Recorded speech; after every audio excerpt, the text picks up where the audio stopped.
لیکن یہ بندہ یعنی اس کی گرومنگ کیسی ہوئی, اس کے ماں باپ کی تربیت کیسی, ان ساری چیزوں کو اگر اپنی زندگی میں چھوٹی چھوٹی چیزیں ہمیں لگتی ہیں, یقیناً یہ بہت بڑی چیزیں ہیں, اور یہ چھوٹی چھوٹی چیزیں جو ہیں یہ آپ کی زندگی کے ساتھ دوسروں کی زندگی میں بھی بدلاؤ لے کے آ سکتی ہے. تو زندگی میں, اپنی زندگی میں اور دوسروں کی زندگی میں بدلاؤ لانے کے لیے چھوٹی چھوٹی چیزوں پر عمل کریں, زندگی بہت خوبصورت ہے.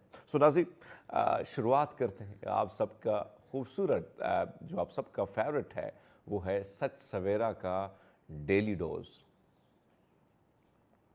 میں نے, ظاہری بات ہے, جس ہم بات کر رہے ہیں کہ سڑک کنارے سٹال لگائے, آپ نے دیکھا ہوگا بہت سارے ہمارے پٹھان بھائی, بہت سارے لوگ آتے ہیں خیبر پختونخوا سے, وزیرستان سے, چھوٹے چھوٹے سٹال, ٹی بیچتے ہیں, چائے بیچتے ہیں, گلی کوچوں میں اپنا کاروبار کرتے ہیں, اور پھر 5 سال بعد 10 سال بعد اپنا ہی کیفے کھول لیتے ہیں, اپنی ہی دکان کھول لیتے ہیں. تو ایسے بے پناہ بے مثال کامیابی کی کہانیاں ہیں. لیکن آج کی جو کہانی ہے یہ ملیشیا کی ہے, اور سڑک کنارے سٹال لگانے والا معذور شخص ارب پتی کیسے بنا. ان کا نام ہے بنگیالی تھیام واؤ. یہ ملیشیا کے منی مارکیٹ چین جو ہے 99 سپیڈ مارٹ, یہ اس کے مالک ہیں. پیشہ ورانہ زندگی کا آغاز انہوں نے سڑک کے کنارے سٹال پر چھوٹی سی جو ہے سٹال پر چھوٹی موٹی چیزیں فروخت کیا کرتے تھے, اور آج ملک بھر میں اس کے تقریباً 2600 کے قریب جو یہ سٹورز ہیں. کمپنی کے ایسس فروخت کرنے سے پہلے لیتھیام کی دولت $531 ملین تھی, جو ایک ہی روز میں $2.8 ارب پہنچ گئی. لیتھیام واؤ کا جو ہے محنت مزدوری سے ارب پتی بننے کا سفر بہت غیر معمولی ہے. وہ 1964 میں ساحلی شہر کلنگ کا علاقہ ہے جہاں میں گیا ہوں, غریب گھرانے میں پیدا ہوئے, اور 99 سپیڈ مارٹ کی میں بات کروں تو یہاں سے بہت ساری چیزیں میں خریدتا تھا. میرے گھر کے پاس جو میرا فلیٹ تھا اسی کے پاس یہ زبردست قسم کا سٹور ہوتا تھا, اور مجھے رات کو ظاہری بات ہے بھوک لگ جاتی تھی تو یہاں سے چیزیں اٹھاتا تھا میں. لیکن اور یہ جو کلنگ کا علاقہ ہے یہاں پہ بہت سارے خوب پیارے پیارے دوست میرے رہتے ہیں, میں وہاں پہ بھی جاتا تھا. لیکن ایک اور سٹوری جو ہمارے پاس ہے وہ بھی تھوڑی سی منفرد ہے, اور منفرد سٹوری ہی تو ہماری ٹیم لے کے آتی ہے, بڑی محنت کرتی ہے. Credit goes to my team. میرے جو ریسرچر ہیں, میرے جو دوست ہیں, میرے جو بھائی ہیں, ان کو ہی کریڈٹ جاتا ہے. ایک ہی دن میں درجنوں دانت نکالنے والا اور امپلانٹس لگوانے والا جو ہے یہ شہری کچھ دن بعد چل بسا. بھائی صاحب کو بہت جلدی تھی دانت لگانے اور نکالنے کی, تو پھر بھائی صاحب جو ہے پرلوک سدھار گئے. اور مقامی میڈیا کے مطابق چینی حکام کے ایک ایسی معمر شخص کے کیس کی تحقیقات کر رہے ہیں جو ڈینٹل کلینک میں ایک ہی دن میں 23 دانت نکالنے اور 12 جو ہے امپلانٹس لگوانے کے 13 دن بعد انتقال کر گئے. چین کے صوبہ یونگ کانگ شہر کے رہائشی محترم جناب, یہ لکھا بھی بڑے پیار سے میرے دوست نے, محترم جناب شو نے حال ہی میں اپنے والد کی موت کے بعد مقامی ڈینٹل کلینک کے خلاف میونسپل ہیلتھ بیورو میں شکایت درج کرائی. خاتون نے ثبوت پیش کیے کہ ان کے والد کے ایک ہی سیشن میں 23 دانت نکالے گئے اور 12 دانت نئے لگائے گئے. ویسے بڑی زیادتی کی تھی ڈینٹسٹ نے, ایک ہی دن میں 23 دانت نکالنا پھر سارے لگانا.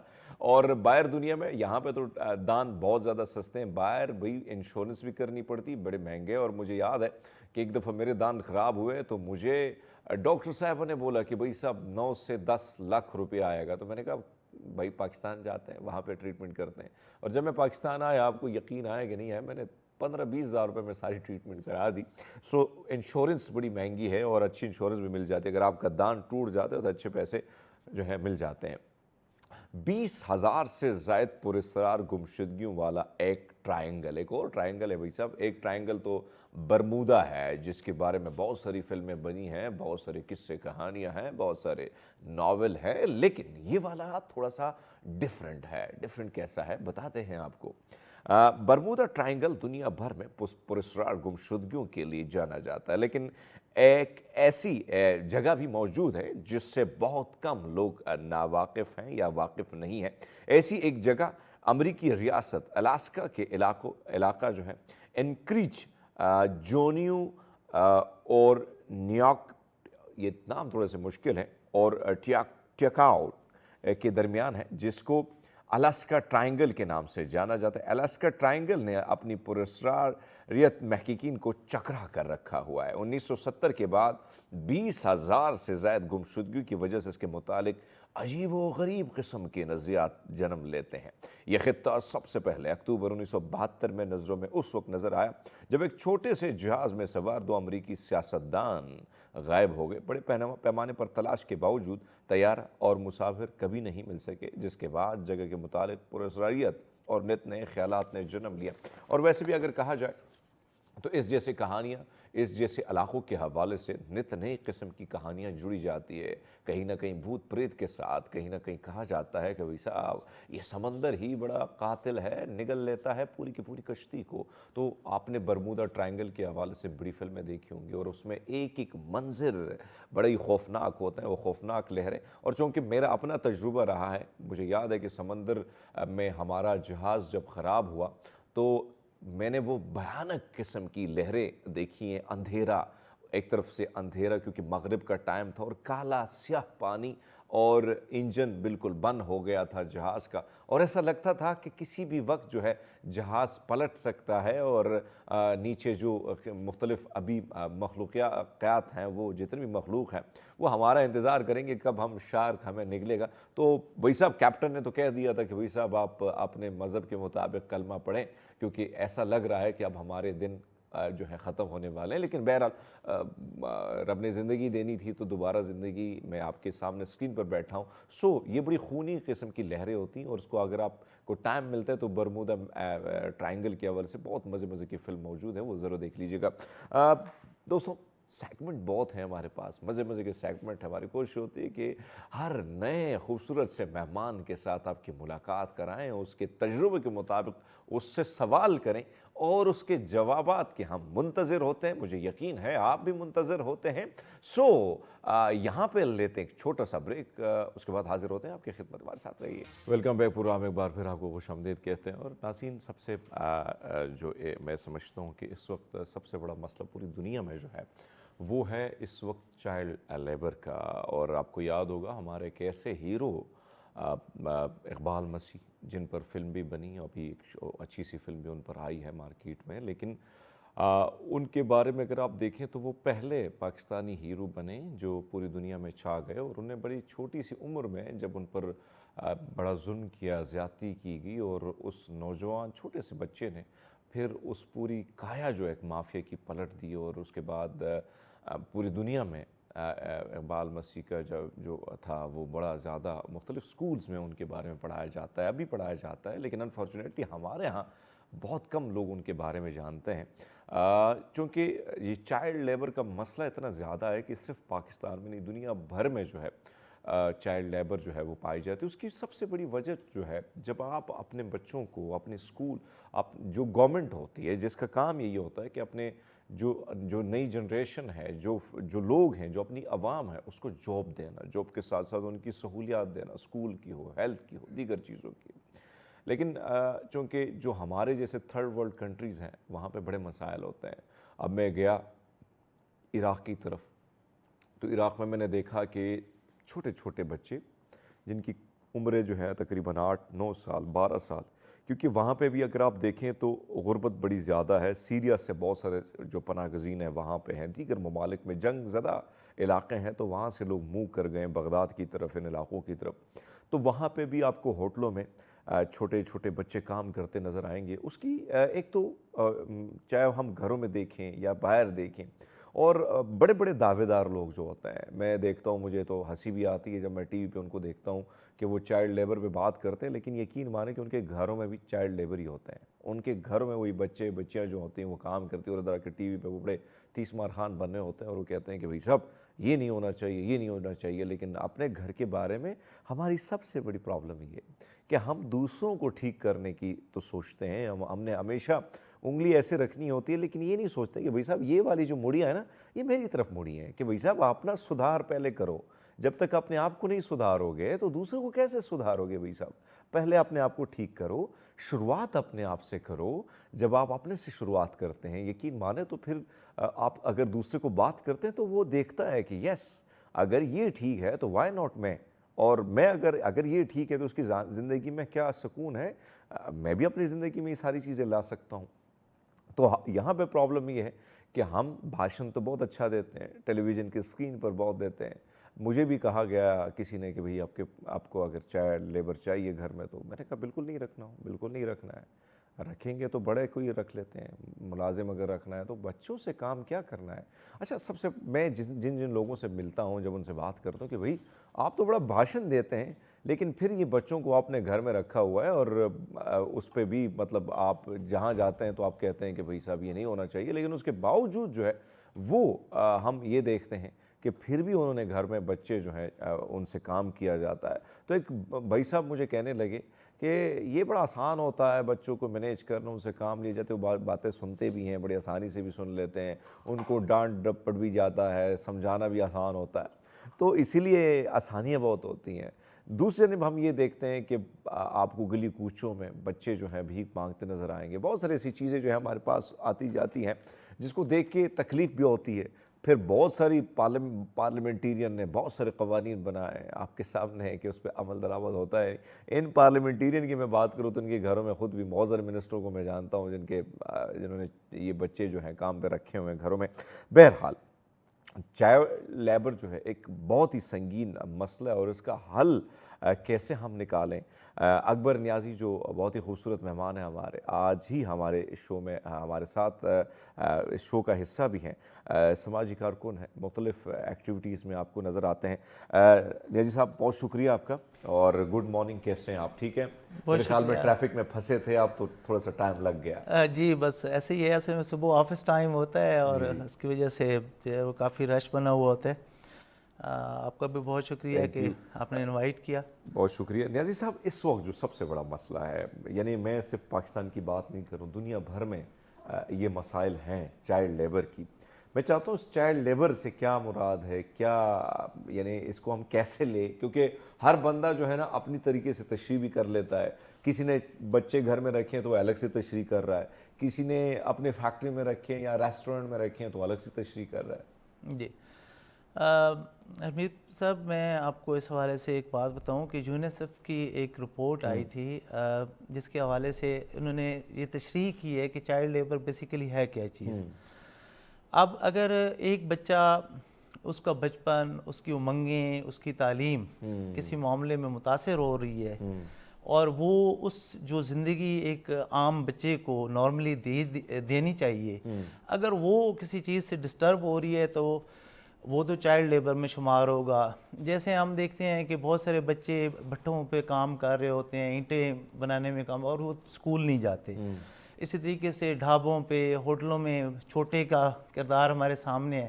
اگر وہ بچے وہاں پہ کام کر رہے ہیں اور وہ تعلیم سے دور ہیں، اور انہیں وہ بچپن کی فیسیلیٹیز جو ان کا حق بنتا تھا، جو ان کا قتل ہو رہا ہے ان کی آرزوؤں اور امنگوں کا، جس سے تو وہ چائلڈ لیبر میں شمار ہوگا. اسی طریقے سے آپ پالش کرنے والے بچوں کو دیکھیں، بالکل، اور بہت ساری اس طرح کی آپ کو مثالیں ملتی ہیں، جیسے وہ شیشے صاف کر رہے ہوتے ہیں گاڑیوں کے بچے.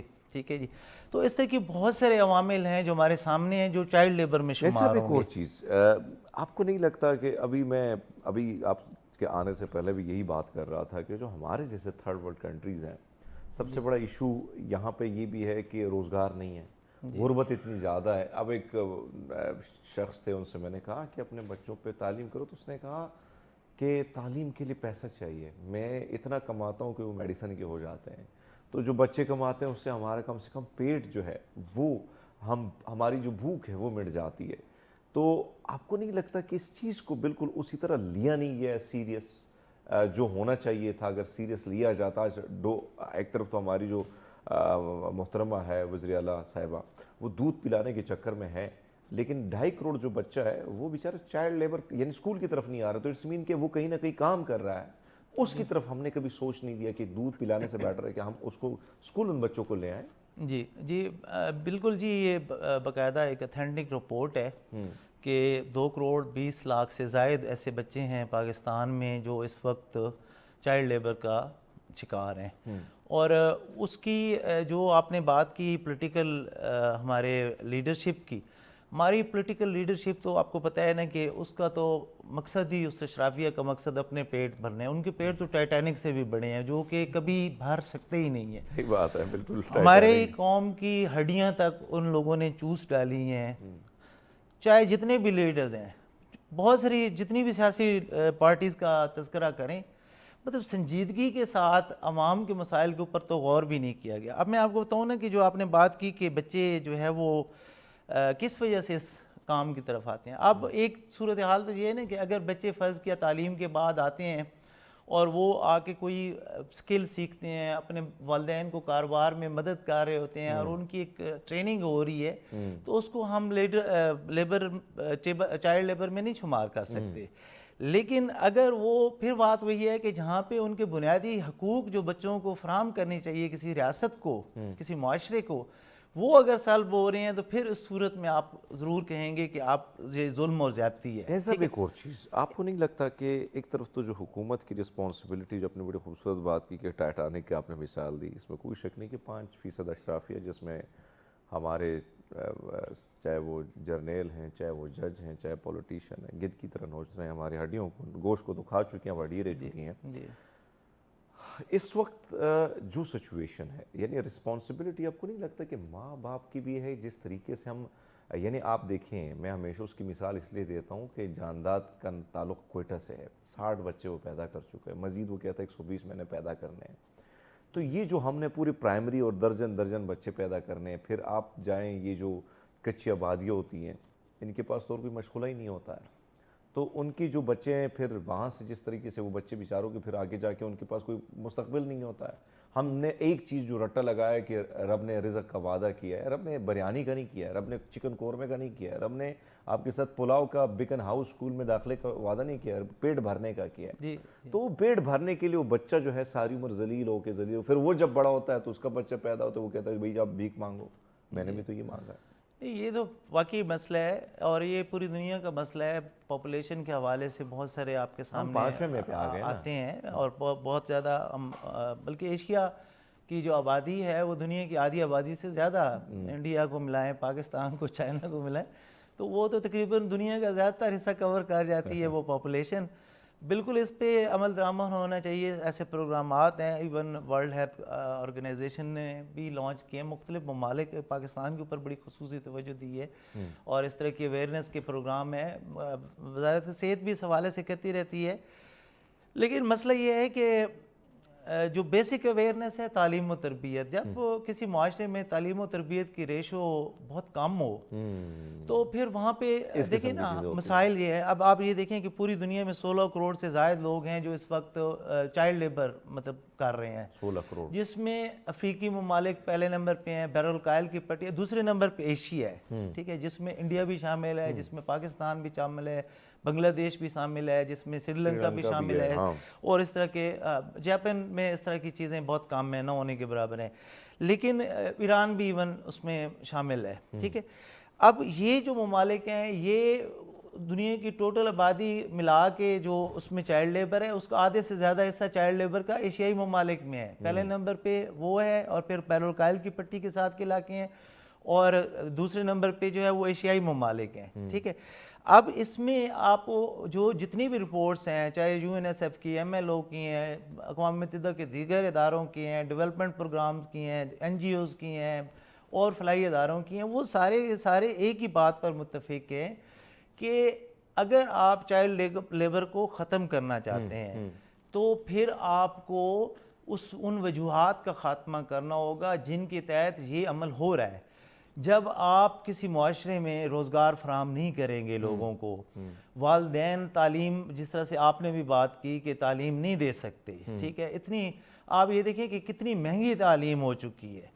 ہمارے جو آپ ایک پاکستان کے لاز کا ایون آرٹیکلز میں آپ کو بتاتا ہوں، 3 ہے، 11 ہے، 25 ہے، 37 ہے، اس کے تحت باقاعدہ یہ حکم نامہ ہے اس قانون کے تحت کہ آپ بچوں کو مفت تعلیم دیں گے، 14 سال سے کم بچوں کو کسی کام میں انوالو نہیں کریں گے، اور یا ان خواتین کو بھی نہیں انوالو کریں گے جس کی وجہ سے ان کی شخصیت کے اوپر بوجھ پڑتا ہے۔ آپ درست فرما رہے ہیں۔ ایک طرف تو ہم چائلڈ لیبر کا ایشو، میں اس کی طرف بھی آؤں گا، اور بہت سارے پروگرام میں نے شرکت بھی کی ہے، بڑا تھوڑا سا کھل کے دیکھا ہے، لوگوں کو بھی دیکھا ہے، دوغلا چہرہ بھی ہمارا، اس پہ بات کریں گے۔ لیکن اس وقت سب سے بڑا پرابلم، اگر آپ جاتے ہیں جو وڈیرا شاہی نظام جو ہے ہمارا سردارانہ، خاص کر سندھ کے علاقوں میں اگر آپ دیکھیں, بلوچستان کے علاقوں میں دیکھیں, سندھ کے علاقوں میں نے خود جا کے دیکھا کہ جنوبی پنجاب میں بھی ہے, جنوبی پنجاب میں, یس, کیونکہ یہ قریب علاقے ہیں نا, یہ پٹیاں ایک ہی پٹی ملتی ہیں. تو سر اس حوالے سے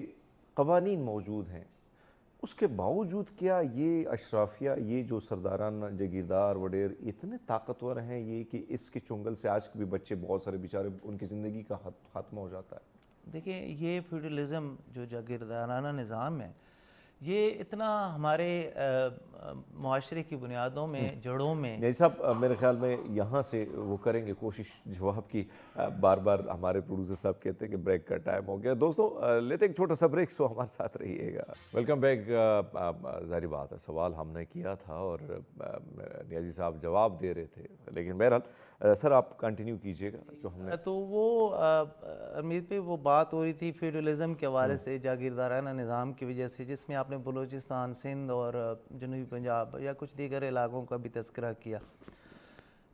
ہمارے یہاں یہ چیزیں جو ہیں وہ تحریک پاکستان سے پہلے سے یہ شروع ہو گئی تھیں. یہ وہ لوگ ہیں جتنے بھی جاگیردار ہیں جو برٹش کے, انگریزوں کے پروردہ لوگ ہیں, جو ان کے مددگار تھے اس وقت تحریک آزادی میں بھی, اور جنہوں نے اس وقت یہ جو ہمارا دو قومی نظریہ ہے یا جو جتنے بھی ہمارے جیسے مخالفت کی, ہاں, جیسے مسلمان, ہندو اور سکھ برادری کے جو مسائل تھے, یہ سب سے بڑی اقوام تھیں جو اس وقت موجود تھیں. اور آپ یہ دیکھیں کہ دو قومی نظریہ, سکھ برادری کو مسلمانوں کے ساتھ زیادہ اٹیچ قرار دیا جاتا ہے. مطلب یہ میں اس وجہ سے نہیں کہ آپ میرے میزبان ہیں تو میں یہ بات کروں, یہ حقیقت ہے. تو یہ وہ لوگ تھے جو اس وقت جو ہے وہ تحریک آزادی کی راہ میں بھی حائل رہے ہیں. یہ وہ لوگ ہیں جو آج بھی ان کے پروردہ لوگ ہیں. یہی وہ لوگ ہیں جو آج بھی اس ملک اور اس معاشرے کی, یعنی وہ بڑے آرام سے اپنے کمفرٹ زون میں بیٹھے ہوئے ان کو کٹ پتلیوں کی طرح نچاتے ہیں, ان سے کام لیتے ہیں. جو انہوں نے گند کرانا ہوتا ہے, جو انہوں نے کنٹرول کرنا ہوتا ہے, جو چیز اس خطے میں انہوں نے برباد کرنی ہوتی ہے, وہ انہی کے تھرو ہی ہمیشہ ہوتی ہے.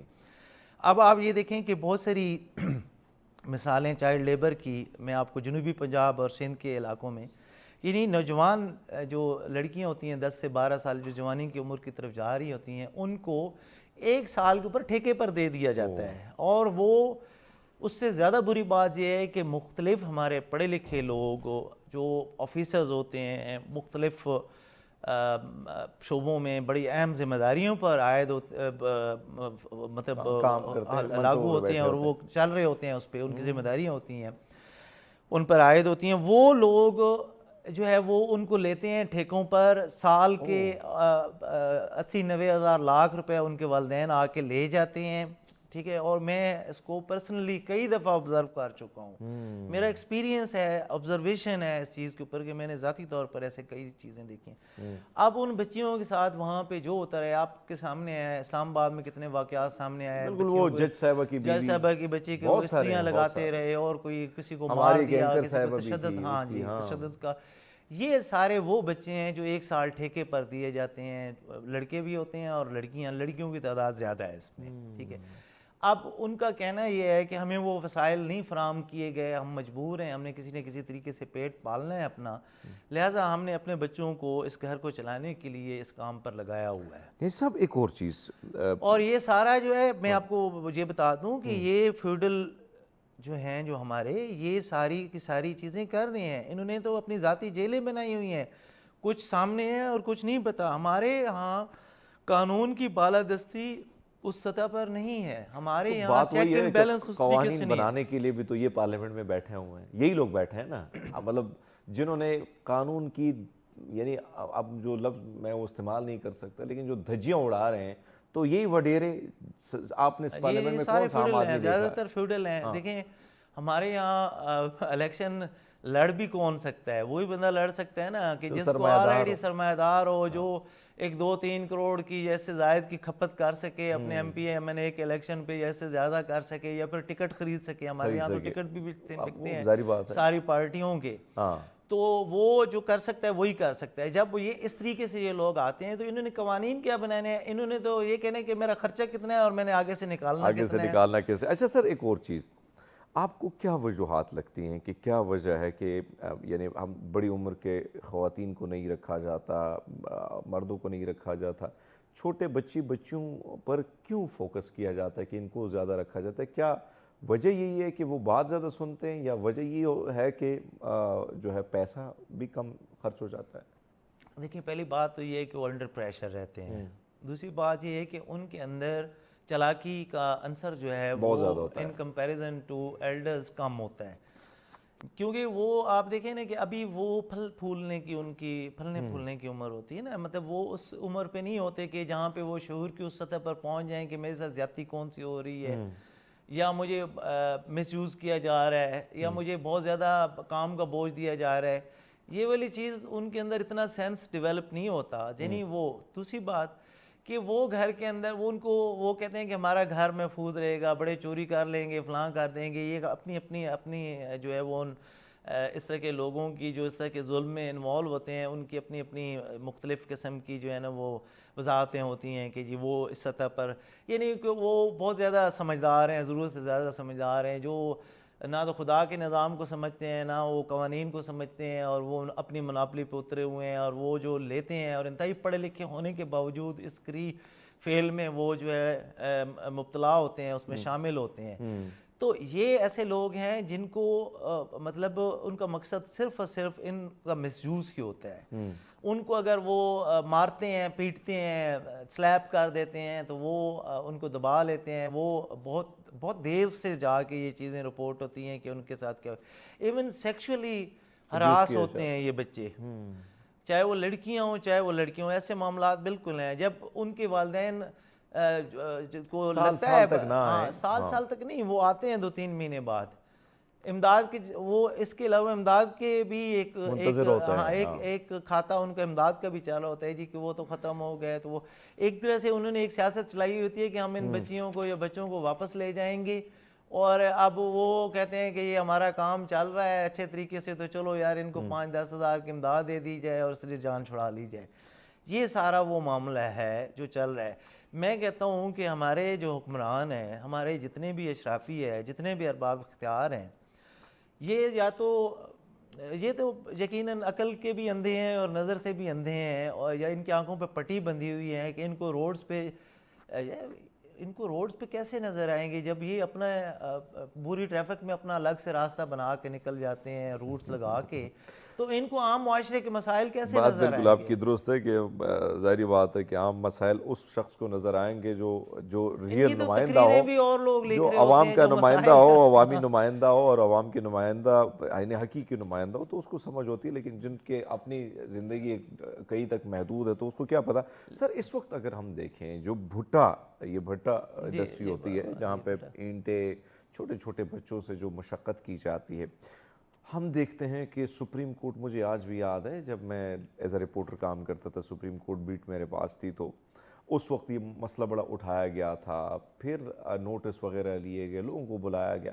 ہمیشہ ہم نے نوٹس دیکھا ہے، اٹھائے ہیں، لیکن اس کے باوجود ابھی بھی آپ کیمرہ اٹھائیں میرے ساتھ چلیں، ویسے چلے جاتے ہیں تو آپ کو ان علاقوں میں سب جگہ وہی بچے نظر آئیں گے. کیوں؟ وجہ کیا ہے کہ یہ بھی ان کے ساتھ جڑے ہوئے ہیں یہ لوگ سرمایہ داروں کے ساتھ، تو یہ وجہ ہے، یا پھر کہیں نہ کہیں وہی لین دین پیسوں کا جس کی وجہ سے معاملہ خاموش ہو جاتا ہے؟ دیکھیں، اس طرح کے فیصلے تو ہوتے ہیں.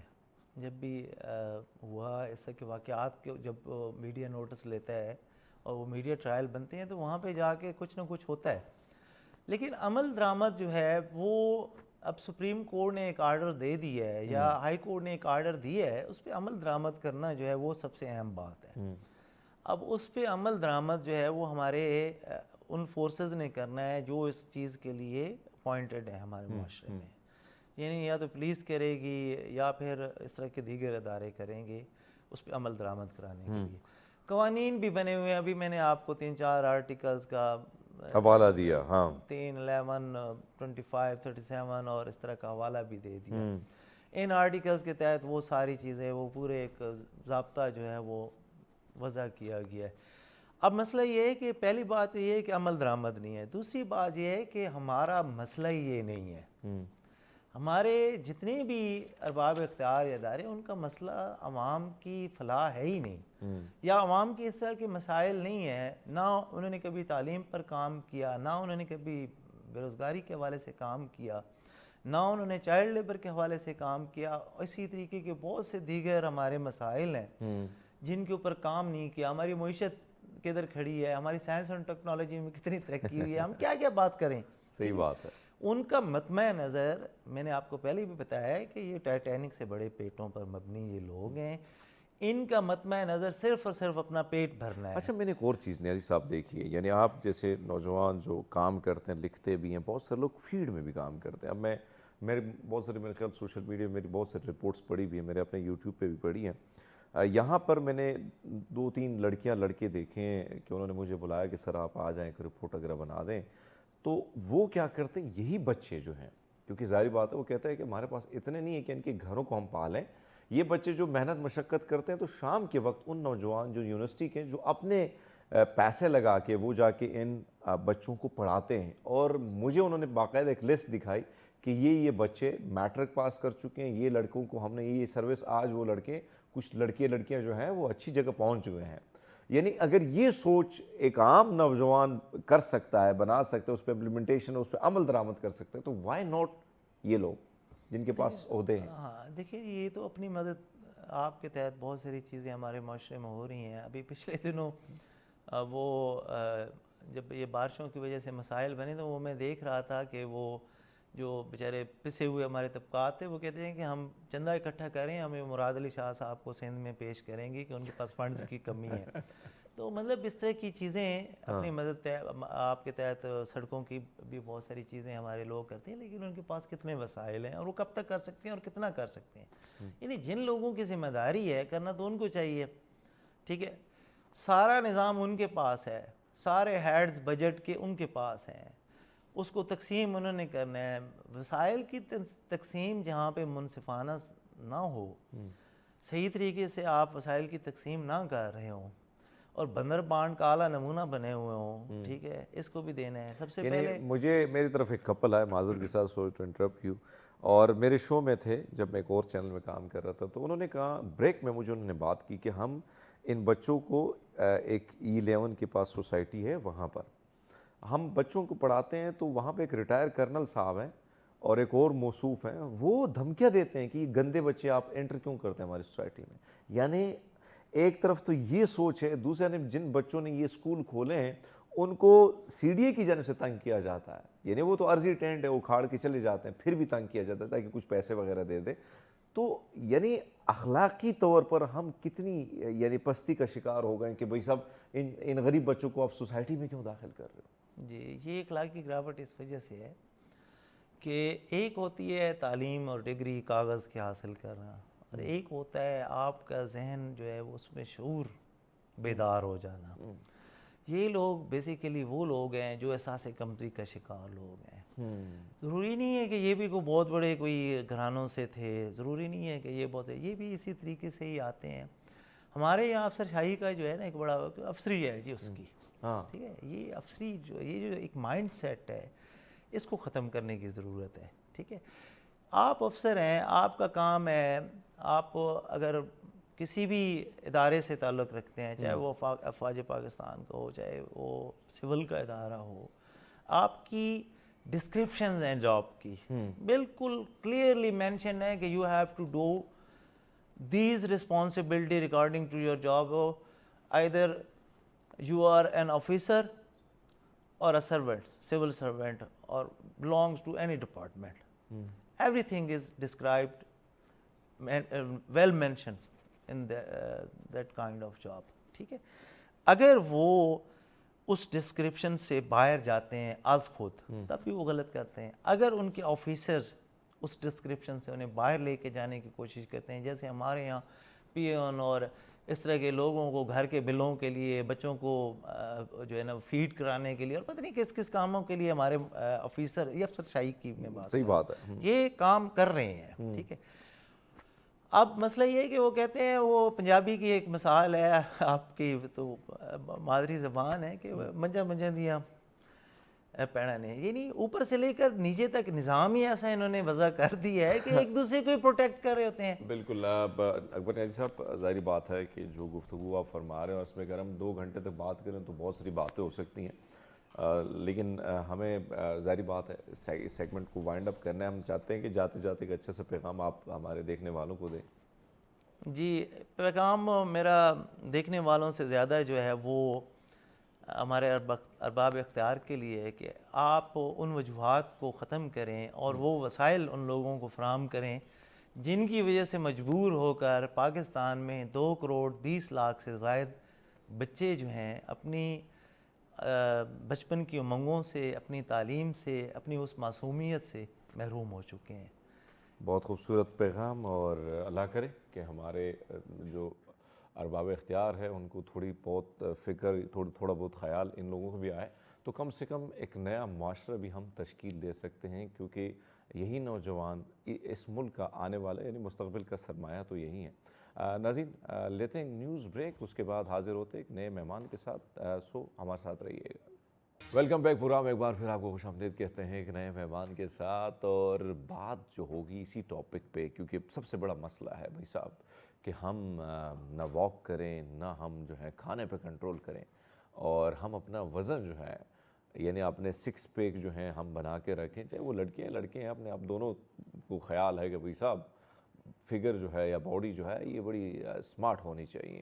موٹاپا اس وقت ہم دیکھ رہے ہیں کہ چھوٹے چھوٹے بچے ہمیں گولو مولو نظر آئیں گے، بڑی عمر کے بچے جو ہیں وہ بھی ہمیں بڑے ہیلدی نظر آئیں گے. ہیلدی ایک الگ میٹر ہے لیکن موٹے نظر آئیں گے بھائی صاحب، گول مٹول سے، کیوٹ سے. سو یہ والا معاملہ کیا ہے؟ کیا اتنی جلدی؟ کیونکہ میرے پاس ایک رپورٹ تھی جو میں پڑھ رہا تھا نیو یارک کے حوالے سے، اور پھر انہوں نے باقاعدہ ایک ویڈیو کی صورت میں اس پہ ڈاکومنٹری بھی بنی تھی. اس ڈاکومنٹری میں دیکھ رہا تھا کہ 1919 میں جو لوگ تھے وہ بڑے سمارٹ تھے، مطلب سلم سمارٹ، بڑی اچھی فزیک ان کی تھی. لیکن آج کے دور کو انہوں نے کمپیئر کیا کہ یہ دیکھیے گا آج تو بھائی صاحب آلو جیسا پیٹ اور غبارے جیسا پیٹ پھلایا ہوا بندہ جا رہا ہے، واک کر رہا ہے. تو وہ کہتے ہیں کہ اس کی وجوہات کیا، پوری لکھائی تھی. لیکن بہرحال ہم بات کریں گے. ہمارے ساتھ ماہرین بلال ہیں، ماہر غذائیت ہیں، خاص کر اس کا ٹاپک ان کا ہی ہے. تو ہم چاہتے ہیں کہ بہت سارے سوالات ہم لے کے ہیں، جوابات ہم ان کے جوابات کے منتظر ہوں گے. ماہرین بہت شکریہ آپ کا. گڈ مارننگ، کیسی ہیں آپ؟ بالکل ٹھیک، ماشاء اللہ اچھی لگ رہی ہیں آپ گرین میں. اور اس وقت جو سب سے بڑا مسئلہ ہے، یعنی اگر ہم دیکھیں آپ سکولز میں بھی ظاہری بات ہے آپ لوگوں کو انوائٹ کریں گے ایز اے گیسٹ، آپ بہت ساری چیزیں دیکھیں گی. بچے بھی اگر آپ دیکھیں تو بھائی سب گگلو مگلو ہو گئے ہیں. پھر بڑی عمر کے یعنی نوجوانی میں ہم نے دیکھا کہ ایک جو فگر ہے یا باڈی ہے وہ تھوڑی سی سلم ہوتی ہے، آہستہ آہستہ بڑھتی ہے. لیکن اب ہم دیکھتے ہیں کہ بھائی صاحب وہ بھی ماشاء اللہ حالات اس قسم کی. وجوہات کیا ہے اس وقت؟ میرے خیال ہے اس وقت پاکستان کا شاید ہی کوئی ایسا گھر یا گھرانہ ہوگا جہاں پر آپ کو کوئی ایک نہ ایک فیملی ممبر موٹاپے کا شکار نہیں ملے گا، چاہے وہ اولڈ ایج کے ہیں، وہ بچے ہیں، ٹین ایجرز ہیں. اچھا، جو اس کی وجوہات ہے نا وہ شروع ہی ہوتی ہیں ہماری گروسری سے اور ہماری فیملی پلاننگ سے. میں نے جو اپنے اتنے سال کے ایکسپیرینس میں دیکھا ہے نا، ہماری جو مین گروسریز ہیں اور جو کھانے پینے کا ٹرینڈ ہے اور لوگوں کا جو خیال ہے موٹاپے کو لے کے، ہم کہتے ہیں یہ جی کھاتے پیتے گھرانے کا ہے، یہ موٹاپا ہے تو کوئی بات نہیں. اچھا بچوں کے بعد تو ویسے بھی وزن بڑھ جاتا ہے تو نارمل بات ہے بھائی، اب 4 بچے ہو گئے، اب تمہارا وزن زیادہ ہے تو بھائی کوئی مسئلے کی بات نہیں ہے. یا وزن اگر بڑھ رہا ہے میلز کا تو ہم کہتے ہیں کوئی بات نہیں، دفتر میں جائیں گے تو ویٹ تو بڑھتا ہے. یعنی کہ موٹاپے کو ایک نارمل سمجھ لیا گیا ہے ہماری سوسائٹی میں. ایک اتنا نارمل یہ چیز ہو گئی ہے کہ اگر آپ کا وزن 100 سے بھی اوپر ہو رہا ہے تو بہت سے لوگ ڈو ناٹ ایون بادر کہ میرا ویٹ کتنا ہے، مجھے کبھی دیکھنا چاہیے. میں اب کبھی جم جاؤں، جنہوں نے کبھی جم کی شکل نہیں دیکھی ہوتی، جنہوں نے کبھی لو کیلوری کا کانسیپٹ سنا نہیں ہوتا، lack of awareness, lack of education, lack of planning, اور ایک جو موٹیویشن کی کمی ہے. بہت لوگوں کو پتا ہے کہ I am overweight, I am obese, لیکن اس کو بادر نہیں کرتے کہ اس کو گھٹانے کے لیے کچھ کرے. دیکھا ہوتا ہے کہ ہمارے ہاں جو خاص کر پنڈ میں نا کہتے ہیں کہ کھاتے پیتے گھرانے دا ہے، منڈا جو ہے کھاتا ٹڈ بڑا ہو تو کہتے ہیں ماشاءاللہ ہیلدی ہے، ہیلدی ہے. اب باپ سے میں جاننا چاہتا ہوں کہ واقعی ٹڈ بڑا ہو تو کیا ہم ہیلدی ہوتے ہیں؟ نو، دیکھیں آپ کا بیلی فیٹ، ہمارے جو میجر آرگنس ہیں، میجورٹی آف میجر آرگنس جو ہیں ہمارے بیلی ایریا کے آس پاس ہے. ٹھیک ہے، اب اور آپ لنگس کو دیکھ لیں, کڈنیز کو دیکھ لیں, پینکریاس کو دیکھ لیں, آپ کے یا ریپروڈکٹیو آرگنس, یہ تمام ایریاز میں جب یہ صرف بیلی فیٹ نہیں ہے, یہ بیلی فیٹ آپ کے آرگنس کے ارد گرد ہے. موٹاپے کا شکار لوگوں کو تھوڑا سا چلنے سے سانس کیوں چڑھتی ہے؟ کیونکہ ان کے لنگس کے ارد گرد فیٹ ہے. موٹاپے کا شکار عورتوں کو فرٹیلیٹی پرابلمس کیوں ہوتے ہیں؟ کیونکہ وہ موٹاپے کا شکار ہے, ان کا فیٹ کانٹینٹ بہت زیادہ ہے. سو یہ بیلی فیٹ صرف دکھ نہیں رہا, یہ اندر وہ بہت سارے نقصان کر رہا ہے جو کہ آپ کو ڈے ٹو ڈے لائف میں پھر بعد میں دکھنا شروع ہوتے ہیں. اگر آپ 40 سال کے ہیں اور آپ کا جو BMI ہے وہ 40 ابو ہے یا 35 ابو ہے, تو ضروری نہیں کہ آپ کو وہ 40 یا 35 ایج میں دکھنا شروع ہو جائے. بٹ when you cross 40 آپ کو یا 45 تو مسٹ آپ کو ڈائبٹیز, کولیسٹرول, بلڈ پریشر اور یہ ایشوز آنا آپ کو سٹارٹ ہو جاتے ہیں. اور بہت ینگ ایج میں آج کل تو ہم لوگوں کو دیکھ رہے ہیں کہ باڈی پینس ہو رہے ہیں, گھٹنوں میں درد ہے, وٹامن ڈی کی کمی ہو رہی ہے. وہ اسی لیے کہ جو مسل سٹفنس ہے, آپ کی لیک آف ایکٹیویٹی, میجورٹی لوگوں کو آپ دیکھیں, اگر ہم شہروں کی بات کریں, آپ جاب پہ جا رہے ہیں, 9 to 5 جاب ہے, اس کے بعد گھرداری ہے, لیٹ نائٹ ٹی وی دیکھا, لیٹ نائٹ تبصرے دیکھے جا رہے ہیں, فل آف اسٹریس, اور اس کے بعد آپ سو جاتے ہیں اور آپ لیٹ نائٹ جنک فوڈ منگوا رہے ہیں, ہوم ڈیلیوریز منگوا رہے ہیں. یہ ہم شہروں کی بات کرتے ہیں. اگر ہم تھوڑا سا ہم رورل ایریاز میں چلے جاتے ہیں, وہاں پہ فیمیلز کو وہ ایکٹیویٹیز اس طرح سے نہیں ملتی بیکاز آف پردہ. وہ جم نہیں جا سکتی, ان کو اچھی ہیلتھ کیئر فیسلٹیز نہیں مل رہی ہوتی. بہت سارے ہمیں جو دور دراز علاقوں کی خواتین صرف اس لیے آن لائن جوائن کرتی ہیں کیونکہ ان کے ایریاز میں اتنی اچھی جم نہیں ہے, یا ان کے بہت اچھے پارکس اویلیبل نہیں ہیں, یا بہت سی عورتوں کو پردے کی وجہ سے وہ پارک نہیں جا سکتی کہ ہمیں اس چیز کی اجازت نہیں ہے کہ ہم ایون پارک بھی جائیں واک کرنے کے لیے. ایک اور چیز ظاہری بات ہے, جو چیزیں آپ گنوا رہی ہیں کہیں نہ کہیں کوتاہیاں, غلطیاں, اور ہم اپنی زندگی میں خود, وہ کہتے ہیں نا, جو لوگ اپنے لیے وقت نہیں نکالتے ہیں, اپنی صحت کے لیے نکالتے ہیں, پھر ظاہری عمر پچھتانا ہی ہوتا ہے. لیکن جو آپ نے پہلے تو خواتین پہ چھیڑ لیتے ہیں یہ بات جو آپ نے بات کی, میں اپنے علاقوں کی بات کروں, KP سے میرا تعلق ہے, وہاں پر خواتین, بھاری بھرکم خواتین آپ کو KP میں ملیں گی. اس کی وجوہات یہ ہیں کہ وہ بیچارے پردہ, پھر وہاں پہ پارکس میں نہ جانا, ایکٹیویٹیز نہ ہونا, اور گھر میں بس ایک سالن بنتا ہے تو دوسرا سالن تیار, اور وہاں پہ ایک روٹین ہے کہ کھانا جو ہے مسلسل کھایا جا رہا ہے. اب بہت ساری خواتین بیچاری جو ہیں وہ نہیں چاہتی کہ وہ اسی طرح ڈماڈول بن کے پھرے, وہ بھی چاہتی کہ تھوڑی سی سلم سمارٹ, کترینہ کیف کی طرح فگر نہ بھی آئے لیکن تھوڑا بہت ہیما مالنی جیسا آئے لیکن آئے. اب معاملہ یہ ہے کہ میں چاہتا ہوں کہ آپ اس پہ بھی تھوڑی سی نظر ڈالیں, کیونکہ آپ, ظاہری بات ہے, آپ کے پاس بہت سے کلائنٹ آتے ہیں, کہ کیا کیا جا سکتا ہے گھر میں رہ کے, کون سی ایسی خوراک کے, جو ایک تو ہمارے ہاں چاول بڑے ریپیٹ کیے جاتے ہیں, گوشت, بڑا گوشت بہت کھا جاتا ہے, یعنی بیف کی میں بات کروں, تو ان خواتین کو آپ کیا کہیں گے کہ یہ چیز زندگی میں لے آئے؟ دیکھیے ہمارے پاس جب آن لائن کوئی کلائنٹ ہمیں جوائن کرتا ہے نا, تو سوری اگر میں 2-3 شہروں کے اگر نام لوں صرف سمجھانے کے لیے اپنی بات کو, اگر ایک فیمیل مجھے ثوابی سے میسج کرتی ہے, یا مردان سے میسج کرتی ہے, یا اپر دیر یا لوور دیر سے مجھے میسج کرتی ہے, اور وہ بتاتی ہے کہ میرا وزن 95 kg ہے, میرے 4 بچے ہیں, 2 C-سیکشن ہیں, یا اپنی فیملی ہسٹری بتاتی ہے, اپنی ڈے ٹو ڈے روٹین, تو وہ یہ ہمیں یہ مینشن کرتی ہیں کہ گھر کے کام کاج میں خود کرتی ہوں, بچے بھی میرے ہیں, اور میں اپنا ساری کوکنگ اور سب کچھ, اور جھاڑو پوچھے بھی میں خود کرتی ہوں, لیکن یہ میرا ویٹ کسی صورت کم نہیں ہو رہا. When we go for treatment, ہم ان کو واک ایکسرسائز بتاتے ہیں, وہ کہتی ہیں ہم جم جوائن نہیں کر سکتے, اس ایریا میں اتنی اچھی جمس نہیں ہیں, یا ہمیں آنے جانے کا مسئلہ ہے, یا بچے چھوٹے ہیں تو میں بچوں کو کس کے پاس چھوڑ کے جاؤں, اچھا واک پہ جائیں تو وہ کہتی ہیں ہمیں پردے کا مسئلہ ہے, ہم قریبی پارک نہیں جا سکتے. بہت سی ایسی فیمیلز میں نے دیکھی ہیں جو گھر کی چھت پہ جا کے بھی واک نہیں کر سکتی, اور ان کے پاس اتنا بھی مطلب ان کو پرمیشن نہیں ہے کہ آپ وہ گھر کی چھت پہ چلے جائیں. سو ہر چیز میں when there is a will there is a way. آپ اپنے روم میں انڈور ایکسرسائزز کر سکتی ہیں, آپ اپنی کار پورش میں دیکھیں, آپ یوٹیوب سے آپ کو بہت ساری انڈور ایکسرسائزز مل جاتی ہیں, یا آپ ٹریڈ مل پرچیز کر سکتے ہیں, آپ ایسی مشین, سائیکل لے سکتے ہیں, ایک چھوٹی سی سائیکل لے سکتے ہیں, آپ ٹریڈ مل لے سکتے ہیں, آپ کو سیکنڈ ہینڈ الیکٹریکل مشین اگر آپ لے سکتی ہیں, تو یہ 2-3 اپنے پاس ایکسرسائز مشینز آپ رکھ لیں. تھوڑا سا اپنی ڈائٹ کا کنٹرول کریں. دیکھیں 80-85% از نیوٹریشن. اگر آپ صرف اپنا کھانا ہی کنٹرول کر لیں, اچھا کھانے میں ہمیں عموماً لوگ یہ کہتے ہیں ہم باہر کا کھانا نہیں کھاتے, ہم تو گھر کا پکا ہوا کھانا کھاتے ہیں, اور اگر گھر کے پکے ہوئے کھانے میں آپ 2 پراٹھے 3 روٹیاں دوپہر کو ساتھ میں بریانی کی پلیٹیں کھا رہی ہیں, تو آپ بے شک گھر کا پکا کھانا کھا رہے ہیں, لیکن آپ ہائی کیلوری ڈائٹ لے رہے ہیں. اچھا, سو یہ ضروری نہیں ہے. دیکھیں ہم شہروں کا, جب ہم موٹاپے کی بات کرتے ہیں نا, اپنے پاکستان میں ہم دیکھیں تو شہروں کا ڈفرینٹ کانسیپٹ ہے, اور اگر آپ تھوڑے سے دور کے ایریاز پہ چلے جائیں وہاں اور پرابلمس ہیں. بلوچستان میں بھی کم و بیش ہمیں اسی قسم کے جو ہے ہسٹری ملتی ہے. اگر ہم پاکستان میں ود ہسٹری اگر بات کریں جو ہمیں میجورٹی کلائنٹس ہم دیکھتے ہیں بلوچستان میں بھی کم و بیش یہی مسائل ہیں خواتین کے. وہ چاہتی ہیں کہ ہمارا ویٹ کم ہو, وہی آپ کی والی بات کہ بے شک کترینہ کیف نہ بنے لیکن وہ چاہتی ہیں کہ ہمارا وزن کم ہو, بے شک میں 95 سے 60 نہ ہوں لیکن 70 تک آنا چاہتی ہیں. مہرین ایک اور چیز, اب میں نے ایک چیز جو کی ہے, پرسوں میں گاؤں گیا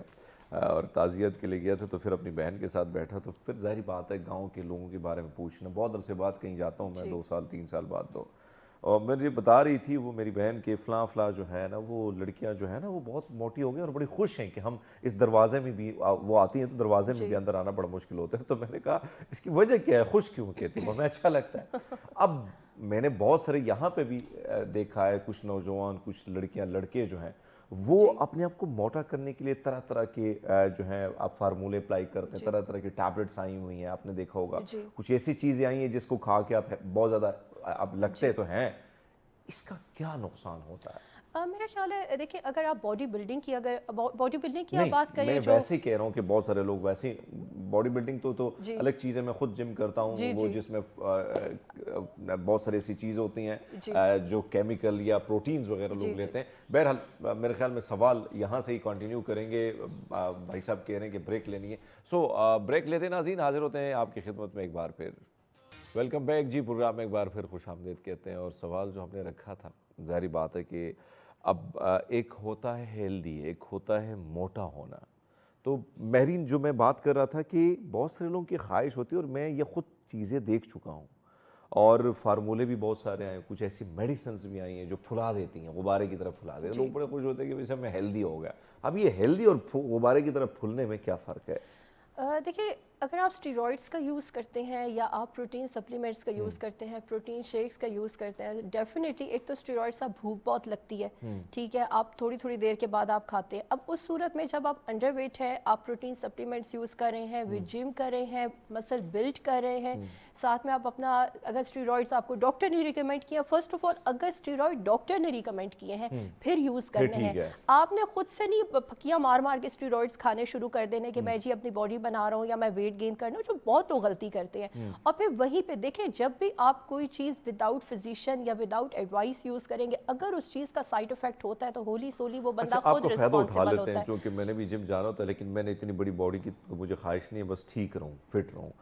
لیکن بہت سارے نوجوانوں کی خواہش ہوتی ہے کہ بھائی صاحب ہمارے اچھے سلمان خان جیسے مسلز ہوں اور ہم فٹ رہیں, مطلب اچھے لگیں. لیکن اس مسلز کو بنانے کے لیے ہمارے پروڈیوسر صاحب یاسر بھی بڑی محنت کرتے رہتے ہیں ڈولے بنانے کے لیے. اب ڈولے شولے بنانے کے لیے بہت سے نوجوان جو ہے وہ ان پروٹین کا استعمال کرتے ہیں, جس کا میرے پاس جو میں نے پڑھا ہے, جو چیزیں میں نے دیکھی, بہت سائیڈ افیکٹ ہے. بہت سارے نوجوانوں کی ڈیتھ ہو چکی ہے, ہارٹ اٹیک ہو چکا ہے.